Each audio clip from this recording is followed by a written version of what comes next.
Bonjour, je m'appelle Nathalie Lebrise, je suis ingénieure d'études au CNRS dans le laboratoire EcoBio, qui est une unité mixte entre le CNRS et l'Université de Rennes et qui fait partie de l'Observatoire des sciences de l'univers de Rennes, l'OSUR. Je suis chimiste analyticienne et je suis référente technique de la plateforme EcoChim, dont les objectifs sont de caractériser les échantillons environnementaux dans le cadre d'études sur le fonctionnement des écosystèmes.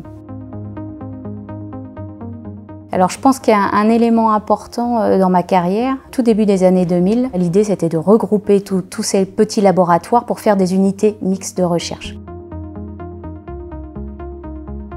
Moi j'étais récemment arrivée dans le laboratoire, j'ai accepté de participer à cette construction. C'est de là qu'est venue la plateforme EcoChim.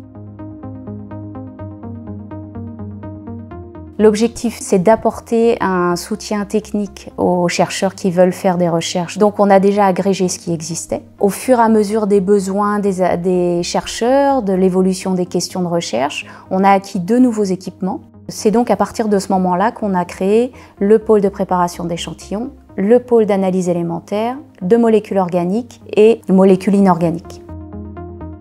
Mon activité, en fait, elle se découpe en deux parties. D'une part, j'ai une partie technique et scientifique, et d'autre part, j'assure un volet administratif.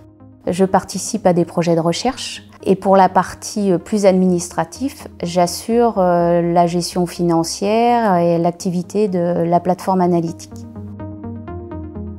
Je suis amenée à réaliser des analyses, à développer des protocoles expérimentaux en fonction des besoins des chercheurs et des analyses.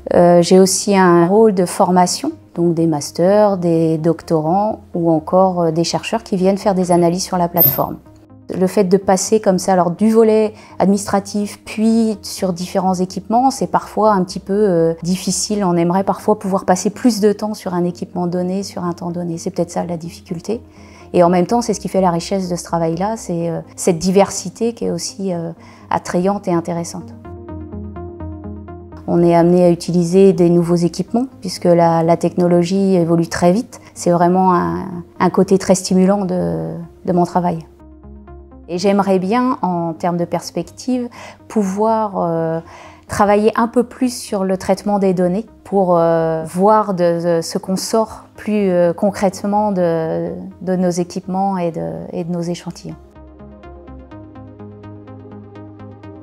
On peut partir d'un DUT de biologie appliquée, option industrie agroalimentaire, et finir en écologie, ce qui est quand même pas a priori un parcours qui est très prévisible. Évoluer en termes de compétences et de connaissances si on est motivé et si on a la chance d'être dans une structure qui nous permet aussi de faire de la formation tout au long de la vie.